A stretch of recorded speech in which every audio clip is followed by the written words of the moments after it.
अस्सलाम वालेकुम दोस्तों। मैं डॉक्टर कामरान आफ्ताब अहमद अपने नई वीलॉग के साथ आपकी खिदमत में हाजिर हूँ। दोस्तों, आज का मेरा वीलॉग जरा मामूल से हट के है। मैं यूजुअली तो जो पाकिस्तान के हालात हैं उन पर वीलॉग करता हूँ, या थोड़ा बहुत कभी कभार जो बैरूनी हालात जो पाकिस्तान के ऊपर असरअंदाज होते हैं उन पर वीलॉग करता हूँ। ज्यादातर मेरे वीलॉग्स का मौजू सियासत होता है, लेकिन आज का मेरा वीलॉग ये जरा हटके इस वजह से है कि आपने शायद आज एक सोशल मीडिया पर एक छोटी सी वीडियो देखी होगी जो मरियम नवाज शरीफ की जानिब से ही शेयर की गई सबसे पहले, और उसके बाद फिर उसे रीपोस्ट किया गया मुख्तलिफ ग्रुप्स में, फेसबुक पर, यूट्यूब पर और मुख्तलिफ जगहों पर। इसमें जो पंजाब की जनरल रानी हैं वो एक दौरा फरमा रही हैं मियो हॉस्पिटल लाहौर का। ये गालबन शायद वीडियो कल की है, वाकया कल का है, लेकिन आज इसको शेयर किया गया है और आज ये वायरल हुआ है। तो उसमें उन्होंने खड़े पांव वहां पर जो एमएस साहब थे, डॉक्टर फैसल मसूद, प्रोफेसर फैसल मसूद, उनको उनकी नौकरी से बर्खास्त करवा दिया। इस पर मैं चाहता हूं कि मैं कुछ बात जरूर करूं। अब इसकी बहुत सारी वजूहात हैं, लेकिन अपने वीलॉग का आगाज करने से पहले हमेशा की तरह दो गुजारिशात। पहला तो ये कि मेरे वीलॉग अगर आपको पसंद आए तो इसे लाइक करें, शेयर करें, मेरे यूट्यूब चैनल को सब्सक्राइब करें और कमेंट सेक्शन में हमें अपनी आरा से आगाह करें। ये इसलिए भी जरूरी है कि फायरवॉल की वजह से मेरे यूट्यूब चैनल की रीच बहुत ज्यादा लिमिटेड है इस वक्त। अगर आप इसे शेयर करते रहेंगे, इस चैनल को सब्सक्राइब करेंगे, तो इसकी कुछ विजिबिलिटी शायद बढ़ जाए। और दूसरा ये कि आज सानेहाय 26 नवंबर के 100 दिन मुकम्मल हो गए, और आपने इस सानहे को नहीं भूलना। बेशक इसके 100 साल भी गुजर जाएं, क्योंकि ये आपकी जो उमंगें थी अवाम की, उनकी पीठ पे छुरा घोंपा गया पाकिस्तान की मिलिट्री एस्टेब्लिशमेंट की जानिब से। जी दोस्तों, तो ये जो वीडियो है इसमें आप देख सकते हैं कि मरियम नवाज साहिबा जो दौरा कर रही हैं मियो हॉस्पिटल का, वहां पर कुछ मरीज भी मौजूद हैं, कुछ अमले के और अफराद भी मौजूद हैं, और उसके साथ साथ मरियम नवाज के जो पर्सनल असिस्टेंट्स हैं वो भी हैं, इंक्लूडिंग डॉक्टर अदनान, जो कि मुझे नहीं पता कि किस कैपेसिटी में दौरे पे साथ थे। बहरहाल शायद मरीजों ने किसी चीज की कंप्लेन की, जो अपेरेंटली जो अब तक मुझे खबरें मिली हैं उसके मुताबिक मरियम नवाज ने वहां जाकर मरीजों से पूछा कि आपको दवाइयाँ कहाँ से मिल रही हैं। कुछ मरीजों ने कहा कि जी हमें दवाइयाँ बाहर से लेके आना पड़ी, कुछ खास दवाइयाँ। कुछ ने कहा कि हमें सर्जिकल जो सामान था वो थोड़ा बहुत बाहर से लेके आना पड़ा। शायद एक दो मरीजों ने कंप्लेन की कि बेड की हालत ठीक नहीं थी, बेड खराब है या टूटा हुआ है, और इस वजह से अचानक मरियम नवाज साहिबा ने इन डॉक्टर साहब को की नौकरी जो है वो बर्खास्त कर दी। अच्छा, ये जो प्रोफेसर साहब है, मैं इन्हें प्रोफेसर इसलिए कह रहा हूँ कि ये ऑर्थोपेडिक डिपार्टमेंट जो मियो हॉस्पिटल में है, यूनिट 1 है गालबन, उसके ये हेड ऑफ डिपार्टमेंट है। और ये एडिशनल चार्ज इन्होंने लिया हुआ है एज एमएस ऑफ मियो हॉस्पिटल। तो ये तकरीबन मेरे ख्याल में शायद आमतौर पर इस तरह होता है कि जब आपको एडिशनल चार्ज दिया जाता है इस तरह की पोस्टों के लिए, तो उसके लिए आपको आमतौर पर 20,000 के राउंड अबाउट एक्स्ट्रा तनख्वाह दी जाती है। लेकिन आपसे ये एक्सपेक्ट किया जाता है कि आप काम एक पूरे शख्स का करेंगे, यानी कि दो काम आप इकट्ठे करेंगे, और दोनों में किसी किस्म की कोताही नहीं होनी चाहिए। जी दोस्तों, इन प्रोफेसर साहब को मैं ज़ाती तौर पर नहीं जानता। हो सकता है मैं कभी इनसे मिला हूं किसी जगह पर, लेकिन बहरहाल मैं इन्हें, मुझे याद नहीं पड़ता कि मैं इन्हें जानता हूं। इन प्रोफेसर साहब से मैंने रब्ता करके इनका भी एक लेने की कोशिश की, इनका पॉइंट ऑफ व्यू या इनका एस्पेक्ट इस बारे में, लेकिन शायद प्रोफेसर साहब मसरूफ हैं कि इन्होंने मेरे मैसेज का जवाब नहीं दिया, या शायद ये बात नहीं करना चाहते। मैं इनकी मजबूरी समझ सकता हूँ। बहरहाल मेरा जो ताल्लुक है मियो हॉस्पिटल और किंग एडवर्ड मेडिकल कॉलेज उससे बहुत पुराना है। मेरी जो इंफॉर्मेशन है इसका सोर्स मियो हॉस्पिटल में काम करने वाले जो एडमिन के आला अफसरान हैं वो हैं, और कुछ जाती दोस्त जो यहाँ पर अभी भी काम कर रहे हैं। मेरे बिलॉग करने की वजह क्या है? इस मौके पर। इसकी सबसे पहली वजह तो ये है कि अगर ये जुल्म हुआ है तो इसके खिलाफ आवाज उठाई जाए। दूसरा ये कि एक चूंकि डॉक्टर साहब को उनकी नौकरी से बर्खास्त किया गया है, और बतौर डॉक्टर मैं ये अपना फर्ज समझता हूं कि अगर मुझे लगता है कि उन्हें गलत बर्खास्त किया गया है तो मैं उसके लिए आवाज उठाऊं। तीसरा, मैंने जिस तरह अर्ज किया कि मेरा ताल्लुक मियो हॉस्पिटल और किंग एडवर्ड मेडिकल कॉलेज से बहुत पुराना है। और फिर चौथा और एक अहम जो फैक्टर है इस वी लॉ का, वो ये है कि जो शरीफ खानदान है, इनकी म्यू हॉस्पिटल के अंदर जो सियासतबाजी है उसकी तारीख बहुत पुरानी है। सबसे पहले तो मैं अपना तजुर्बा आपको थोड़ा सा बताना चाहूंगा, माजी में मैं लेके जाना चाहूंगा आपको। अ, जो पंजाब के मुख्तलिफ टीचिंग हॉस्पिटल्स हैं, या शायद अब जो नॉन टीचिंग हॉस्पिटल्स हैं वो भी, बहरहाल जो सरकारी अस्पताल हैं, उनके लिए एक बोर्ड ऑफ गवर्नर्स कायम किया जाता है। अब बोर्ड ऑफ गवर्नर्स, दोस्तों मैं आपको समझाता चलूं कि ये कम्युनिटी के लोग होते हैं, यानी कि आम अफराद होते हैं जो उस एरिया में रह रहे होते हैं। ये 15 से 20 अफराद का एक बोर्ड होता है, और वो जो है वो फैसिलिटीज को देखते रहते हैं इस अपने अस्पताल की। और उसके अलावा जो है वो अपने सजेशंस देते रहते हैं इसकी इम्प्रूवमेंट के लिए। ये कॉन्सेप्ट कोई नया नहीं है। यूरोप में आपको बेशुमार इस तरह के ये कॉन्सेप्ट आपको बेसिकली यूरोप और अमेरिका से लिया गया है। यहाँ पर भी जो सरकारी अस्पताल होते हैं, या इवन सरकारी स्कूल्स होते हैं, कॉलेजेस हैं, यूनिवर्सिटीज हैं, और भी बहुत सारे सरकारी जो इदारे होते हैं, उसमें वॉलेंट्री बेस पे एक बोर्ड बनाया जाता है जो कि इन जगहों की लुक आफ्टर करता है। और इसका मकसद ये होता है कि अवाम को जो पहुंचाई जा रही हैं सर्विसेज ऐसी जगहों से, उनका मयार कम से कम बरकरार रखा जाए। अनफॉर्चुनेटली पाकिस्तान में ये तजुर्बा जब किया गया तो इसके किसी किस्म के कोई खातिर ख्वाह नताइज ना मिल सके। उसकी बड़ी वजह ये थी कि यहाँ पर ये चूंकि वॉलेंट्री बेसिस पे काम होता है, इसमें कोई तनख्वाह वगैरह आमतौर पे आपको नहीं दी जाती। हाँ, शायद कोई टीएडीए वगैरह दे दिया जाता हो अगर कोई मीटिंग वगैरह हो रही हो, इससे ज्यादा कुछ नहीं।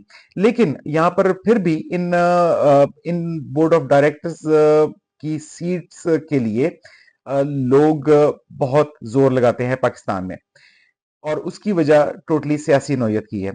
अगर उनको बोर्ड ऑफ डायरेक्टर्स में जगह मिलती है, या ये जो बोर्ड ऑफ गवर्नर्स होता है इसमें जगह मिलती है, तो वो कम से कम अपनी जो हल्का अहबाब है, अपनी फैमिली है, उनमें उनका एक रोब दबदबा थोड़ा सा कायम रहता है, और वो फिर इन्फ्लुएंस करते हैं इन अस्पतालों को, इन स्कूलों को, कि वो इनके जो पेशेंट्स हैं या इनके जो मरीज हैं उनको स्पेशल प्रोटोकॉल दें। तो दोस्तों, जो ये लाहौर का म्यू हॉस्पिटल है, ये गवाल मंडी के एरिया में आता है, और गवाल मंडी नवाज शरीफ साहब का शुरू से ही गढ़ रहा है। वो इसी इलाके से हैं, यहीं से वो हमेशा इलेक्शन लड़ते रहे, जीतते रहे। इस वक्त भी मेरे ख्याल में जो सीट है यहाँ के इस हलके की, वो नवाज शरीफ साहब यहाँ पाकिस्तान मुस्लिम लीग नून के ही पास है। और मुझे यकीन है कि जो इनकी अपनी फैमिली होगी, या हमजा शहबाज शरीफ, या शहबाज शरीफ साहब खुद, उनमें से किसी के पास ये सीट होगी। बहरहाल माजी में अब तो बहुत अरसा हो गया मैंने ये जो बोर्ड ऑफ गवर्नर्स हैं इसका स्ट्रक्चर नहीं देखा कि इस वक्त इसमें कौन लोग हैं। लेकिन माजी में कम से कम मैं जब वहां पे काम करता था तो मुझे अच्छी तरह याद है कि पाकिस्तान मुस्लिम लीग नून के छोटे मोटे जो, जिन्हें आप कंटुट्टे कहते हैं या मुश्टंडे होते हैं, छोटे छोटे जो बदमाश थे वहां के गवाल मंडी के, वो बोर्ड ऑफ गवर्नर्स में होते थे। और अच्छा, उनका तरीका वारदात बड़ा अजीब सा था। एक तो ये कि अपने पेशेंट्स को प्रोटोकॉल इन्होंने देना होता है। चले, इसमें कोई शायद इतनी ज्यादा बुराई नहीं है। जो भी अस्पताल में अपना इलाज करवाने आए उसको प्रोटोकॉल मिलना चाहिए। लेकिन इसके साथ साथ ये जो छोटे मोटे बदमाश थे, ये इनका एक और मकसद होता था ये बोर्ड ऑफ गवर्नर्स में आने का, और वो मकसद ये होता था कि ये अपनी दिहाड़ियां लगाएं। मतलब कि आप बीमार हैं, आप बजाय अस्पताल जाने के इनके पास चले जाएं, इन्हें कुछ पैसे दें, ये अस्पताल में किसी डॉक्टर को फोन घुमाएंगे। और अच्छा, इनका ये तरीका वारदात ये भी होता था कि ये डॉक्टर्स के साथ कम से कम बदतमीजी नहीं थे करते। इन्हें पता होता था कि इनकी कोई हैसियत नहीं है और ना ही डॉक्टर्स ने इनसे मरूब होना है। तो बहरहाल ये उनको फोन किया करते थे और फिर मिन्नत तरला किया करते थे कि जी हमारा कोई जानने वाला है, उसको जरा जरा देख लें, जल्दी देख लें, बजाय इसके कि वो अगर कोई उसका टेस्ट होना है जिसमें शायद कई दिन लगें या कई हफ्ते लगें, वो अगर आप मेहरबानी कर दे तो हो सकता है कुछ घंटों में हो जाए। तो इसके एवज आमतौर पे ये रिश्वत टाइप लिया करते थे ऐसे मरीजों से, या फिर ऐसे मरीज जो है वो इन रिटर्न कोई इनको और फेवर दिया करते थे। बहरहाल अ, लेकिन जहां तक बात है शरीफ खानदान की, तो मुझे अच्छी तरह याद है कि शरीफ खानदान उस वक्त भी म्यू हॉस्पिटल में, खासकर पंजाब के खैर सारे अस्पतालों में ही, लेकिन म्यू हॉस्पिटल चूंकि इनके हल्के में था, तो यहाँ पर अक्सर औकात पाए जाते थे। सबसे पहले नवाज शरीफ साहब ने इसकी बुनियाद डाली, फिर शहबाज शरीफ साहब, मुझे याद पड़ता है कि वो तो तकरीबन शायद अगर हर हफ्ते नहीं तो हर महीने एक दफा म्यू अस्पताल अचानक जरूर आया करते थे, यहाँ की फैसिलिटीज का जायजा लेने के लिए, सो कॉल्ड फैसिलिटीज का जायजा लेने के लिए। इसके बाद यही रीत इनके जो बेटे हैं हमजा शहबाज शरीफ, उन्होंने निभाई, वो भी तवातर से यहाँ पर आते रहे, और अब ये जो बेड़ा है वो मरियम नवाज ने उठा लिया है। बहरहाल इनका तरीका वारदात माजी में भी यही होता था, ये अस्पताल अचानक आते थे। अच्छा, हमेशा इनके साथ कैमरामैन इनके अपने होते थे। अब तो खैर मोबाइल फोन का दौर है, उस वक्त मोबाइल फोन्स नहीं होते थे, तो कैमरामैन आपको साथ लेके आना पड़ता था। आपको अपने साथ अखबारी रिपोर्टर्स भी लेके आने पड़ते थे, जो आके फौरन तस्वीरें खींचते, एक खबर भी वहां बनती, वहां पर खड़े खड़े ये डॉक्टर्स को मुअत्तल करते और वहां से उस वक्त तस्वीरें खिंचवा के चले जाते।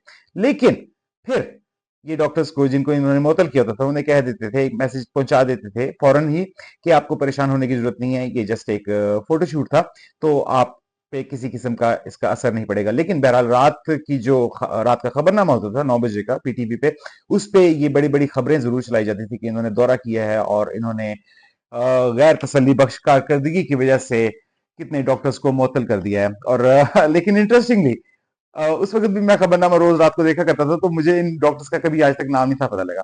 बहरहाल मैं जब खुद इस सिस्टम का हिस्सा बना तो फिर मुझे अंदाजा हुआ कि अब आते हैं असल वाकये की तरफ। जो प्रोफेसर फैसल मसूद को निकालने की वजह है, वो एक से ज्यादा है। अच्छा, मैंने जिस तरह से किया कि प्रोफेसर जो फैसल मसूद है, वो इस वक्त दो ओहदे उनके पास थे।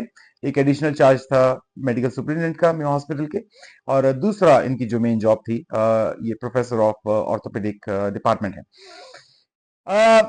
आज से कुछ अर्सा पहले जो ऑर्थोपेडिक डिपार्टमेंट है मेयो हॉस्पिटल का, वहां पर कोई लिफ्ट का प्रॉब्लम था, वहां पर लिफ्ट नहीं थी।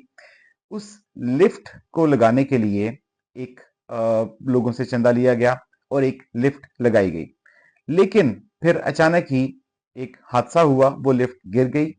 अल्हम्दुलिल्लाह किसी की जान तो उसमें नहीं गई, लेकिन जो लोग उसमें उस वक्त इस्तेमाल कर रहे थे, शायद 11 अफराद उसमें उस वक्त लिफ्ट में मौजूद थे, वो जख्मी हुए, और उनमें से ज्यादातर शायद नर्सेस थी। बहरहाल जब ये हादसा हुआ, अब मुझे एग्जैक्टली डेट्स नहीं पता कि ये हादसा किन किन डेट्स में हुआ, लेकिन ये माजी में हुआ।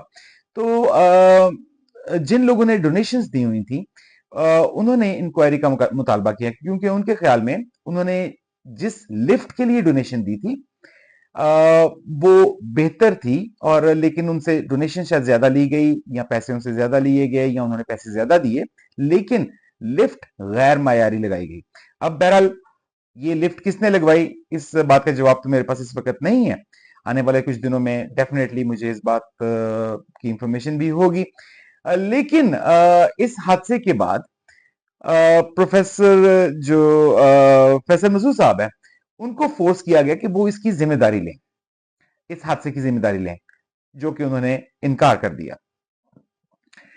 बहरहाल उसके बाद फिर ये हुआ कि प्रोफेसर फैसल मसूद को अंदाजा हो गया कि ये जो एडिशनल चार्ज उन्होंने लिया हुआ है या उनको दिया गया है, इससे उनकी साख मुतासर हो सकती है, और इस वजह से इन्होंने जो एक अपना रिजाइन पेश किया हुकूमत पंजाब को, अपनी एमएस की जो एडिशनल ड्यूटी एक्टिविटी थी उससे उन्होंने चाहा कि वो उन्हें ना करनी पड़े, उन्होंने एक रिजाइन दिया। और इस रिजाइन की कॉपी भी इस वक्त आपको स्क्रीन पे नजर आ रही होगी। ये गालबन रिजाइन 2 फरवरी को दिया गया, यानी कि आज से तकरीबन 5 हफ्ते पहले। लेकिन इस रिजाइन को एक्सेप्ट नहीं किया गया। अच्छा, इन द मीन वाइल एक प्रॉब्लम पैरेलल और चल रहा था, और वो प्रॉब्लम ये था कि प्रोफेसर फैसल मसूद, अब मुबैना तौर पर मेरे पास फिलहाल कंफर्म मैं नहीं कर सकता क्योंकि अभी बड़ी इनिशियल डिटेल्स मेरे पास आई हैं। बहरहाल जिन सोर्सेज से मैंने ये इंफॉर्मेशन हासिल की है वो काफी रिलायबल हैं, तो मेरे पास कोई वजह नहीं है कि मैं इस वक्त उनके ऊपर किसी किस्म का एतराज उठाऊं। बहरहाल मैं ये अर्ज कर रहा था कि इनके डिपार्टमेंट में कोई एक और एसोसिएट प्रोफेसर साहब है, जो कि किंग एडवर्ड की सीट पर एसोसिएट प्रोफेसर हैं, और उनका जो एसोसिएट प्रोफेसर का की ड्यूरेशन है वो पूरी हो गई, यानी कि वो एलिजिबल हैं प्रोफेसर बनने के लिए। तो वो जो है वो शायद पाकिस्तान मुस्लिम लीग नून या मरियम नवाज शरीफ या किसी और के बहुत करीब हैं।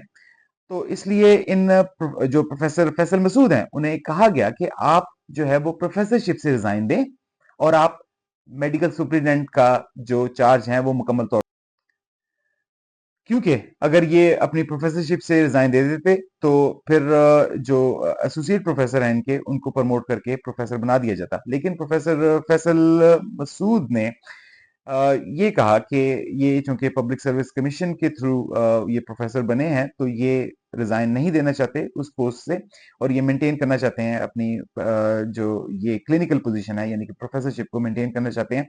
तो इसीलिए शायद इन्होंने एक वाकया तो मैंने आपको वो लिफ्ट वाला बता दिया, कुछ और भी फैक्टर्स होंगे, लेकिन ये भी एक बहुत बड़ा फैक्टर था कि इन्होंने एमएस की सीट से रिजाइन दिया। बहरहाल ये बात शायद उन लोगों को पसंद नहीं आई जिन्होंने इन्हें मशवरा दिया था कि ये रिजाइन करें इस सीट से, अपनी प्रोफेसरशिप की सीट से। और आज फिर एक पूरा माहौल बनाया गया एक पूरे स्क्रिप्ट के तहत। अ, आज मैंने जब आज से मेरी मुराद कल जो गुजर गया है वो है, क्योंकि ये वीडियो आज सरफेस हुई है। बहरहाल तो एक पूरा स्क्रिप्ट बनाया गया जिसमें जनरल रानी तशरीफ लाई और उन्होंने खड़े पांव इन्हें डिस्चार्ज कर दिया, इनकी नौकरी से बर्खास्त कर दिया। अब जहां तक बात यह है कि मरीजों ने शिकायत लगाई, बिल्कुल उनका हक बनता है कि वो शिकायत लगाएं। अस्पताल में वो तकलीफें लेके आते हैं और वो उम्मीद करते हैं कि उनकी तकलीफों का मदावा हो, लेकिन अनफॉर्चुनेटली अस्पताल से वो मजीद तकलीफें लेके कई दफा जाते हैं। लेकिन इसकी वजह किसी अस्पताल का मेडिकल सुपरिटेंडेंट आमतौर पर नहीं होता, या किसी अस्पताल के प्रोफेसर्स या बाकी जो डॉक्टर्स होते हैं या बाकी अमला जो होता है वो आमतौर पर नहीं होता। हाँ, कुछ हद तक उनकी इन्वॉल्वमेंट भी हो सकती है, लेकिन आमतौर पर इसकी जिम्मेदारी हमेशा हुकूमत वक्त पर आयद होती है। क्योंकि पाकिस्तान में अनफॉर्चुनेटली जो सिस्टम आपने हेल्थ का बनाया हुआ है, उसमें आप बजट में आप इतना कम पैसा रखते हैं सेहत के लिए कि आप इतनी बड़ी आबादी को सरकारी अस्पतालों में केटर नहीं कर सकते। लेकिन चूंकि आपने वोट भी लेने होते हैं, तो फिर आप अस्पताल के दरवाजे हर किसी के लिए खोल देते हैं बगैर फैसिलिटीज दिए हुए। जो आपका बजट है वो सारा फौज खा जाती है। बहरहाल अब होता यह है कि जब अस्पताल का एक बजट आता है तो हर सर्विस के लिए, फॉर एग्जांपल अगर मैंने पैनाडोल की गोलियां, मैं अस्पताल में एमएस हूं और मैंने पैनाडोल की गोलियों का एक स्टॉक रखवाना है, तो उसके लिए मैं एक टेंडर करवाऊंगा जिसमें बोली दी जाएगी, और जो बोली सबसे कम मुझे देगा उनको मैं वो टेंडर दे दूंगा। उसके बाद ये होता है कि वो मुझे वो भिजवा देंगे पैनाडोल की गोलियां, ठीक है, जिसके मुझे पैसे देने पड़ेंगे। लेकिन ये पैसे कई कई महीने, कई कई साल इन वेंडर्स को नहीं प्रोवाइड किए जाते। उसकी वजह से जब अगली दफा बोली होगी तो वो वेंडर ऑटोमेटिकली दस्तबरदार हो जाएगा बोली से, और उसकी जगह कोई नया वेंडर आएगा जो कि ज्यादा प्राइस के साथ आपको कोट करेगा। उसका एक ही सिर्फ मकसद होगा, और वो मकसद ये होगा कि अगर जो उसने बोली दी है उसका अगर लेट्स से 40% 50% भी उसको वापस मिल जाए तो उसकी कॉस्ट कम से कम पूरी हो जाएगी, उसका नुकसान पूरा हो जाएगा, उसको नुकसान नहीं होगा। और अगर उससे ऊपर पैसे मिल जाएं तो वो फिर उसका प्रॉफिट होगा, और ये एक विशेष साइकिल है जो हर साल बढ़ता ही जा रहा है। अब मौजूदा हालात में सूरत हाल मियो हॉस्पिटल की यह है कि 3.5 अरब रुपया है जो कि मियो अस्पताल ने मुख्तलिफ वेंडर्स को देना है, जो कि वो नहीं दे सके। इसकी वजह से वेंडर्स की तरफ से मुकम्मल तौर पर सप्लाई बंद है। किसी भी किस्म की कोई दवाई अस्पताल को नहीं फराहम की जा रही। इसके लिए हुकूमत के पास बजट ही नहीं है। तो क्या ये 3.5 अरब रुपया आप एक्सपेक्ट करते हैं कि डॉक्टर फैसल मसूद अपनी जेब से पे करेंगे और इन मरीजों को सहूलियात पहुंचाएंगे? तो दोस्तों, इस बात का फैसला मैं आप पर छोड़ता हूं। बहरहाल चलते चलते मैं ये बताता चलूं कि पिछले एक साल में पंजाब की हुकूमत ने एक साल अपना कंप्लीट किया फॉर्म 47 के ऊपर। जनरल रानी ने अपना पूरा एक साल कंप्लीट किया। इस एक साल में जनरल रानी ने सिर्फ अपनी जाती तशहीर के लिए पंजाब का जो खजाना है उसमें से 18 अरब रुपया खर्च किया डायरेक्टली। अगर इस 18 अरब में से 10% भी मियो हॉस्पिटल को मिल जाता तो आज शायद जिन मरीजों ने अपने बेड टूटे होने की शिकायत की है, या जिन मरीजों ने ये शिकायत की कि उन्हें दवाई बाहर से लेके आनी पड़ी, वो शायद ये शिकायत ना करते और शायद डॉक्टर साहब का भी कैरियर बच जाता। अब बहरहाल दूसरा इसमें जो अब इशू है पैसों के अलावा, वो इस मेंटेलिटी का है। ये मरियम नवाज शरीफ का मसला है कि अनफॉर्चुनेटली वो डॉक्टर नहीं बन सकी। वो इस काबिल नहीं थी कि वो डॉक्टर बन सके, हालांकि उनको उनकी बड़ी ख्वाहिश थी। उन्होंने सिस्टम को तहस नहस कर दिया डॉक्टर बनने के लिए, लेकिन वो डॉक्टर ना बन सकी। लेकिन अब उन्होंने एक ठान रखी है कि जहां पर भी वो किसी डॉक्टर को देखेंगी या किसी भी जहीन शख्स को देखेंगी, उसे जलील करेंगी ताकि वो इस मुल्क से ही चला जाए। मुझे यकीन है कि डॉक्टर साहब जिनको आज निकाला गया है, उनके लिए डॉक्टर्स मैदान में आएंगे और इनको रीइंस्टेट करना पड़ेगा। लेकिन रीइंस्टेट होने के बाद भी क्या वो अपने दिल लगी के साथ या दिल जमई के साथ अपनी खिदमत सर अंजाम दे सकेंगे? मेरा नहीं ख्याल। मेरा ख्याल तो यह है कि जितना उनका क्रेडेंशियल है इस वक्त, जितना उनके पास स्किल है, दुनिया का कोई भी मुल्क उन्हें हंसी खुशी नौकरी दे देगा। इसका नुकसान जाहिर है मरीम नवाज शरीफ को नहीं होगा, क्योंकि उन्होंने तो जो अपने बोटॉक्स के इंजेक्शन लगवाने होते हैं उसके लिए भी उन्हें स्विट्जरलैंड का रुख करना पड़ता है।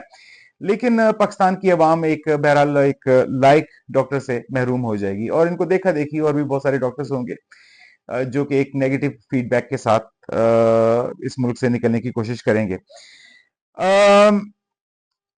बहरहाल अब अगर इनको रीइंस्टेट नहीं किया जाता तो इसकी एक ही वजह समझ आएगी, और वो वजह ये होगी कि जो डॉक्टर साहब इनकी जगह प्रोफेसर बनना चाहते थे या बनना चाहते हैं, शायद उनकी सिफारिश बहुत ज्यादा तगड़ी होगी।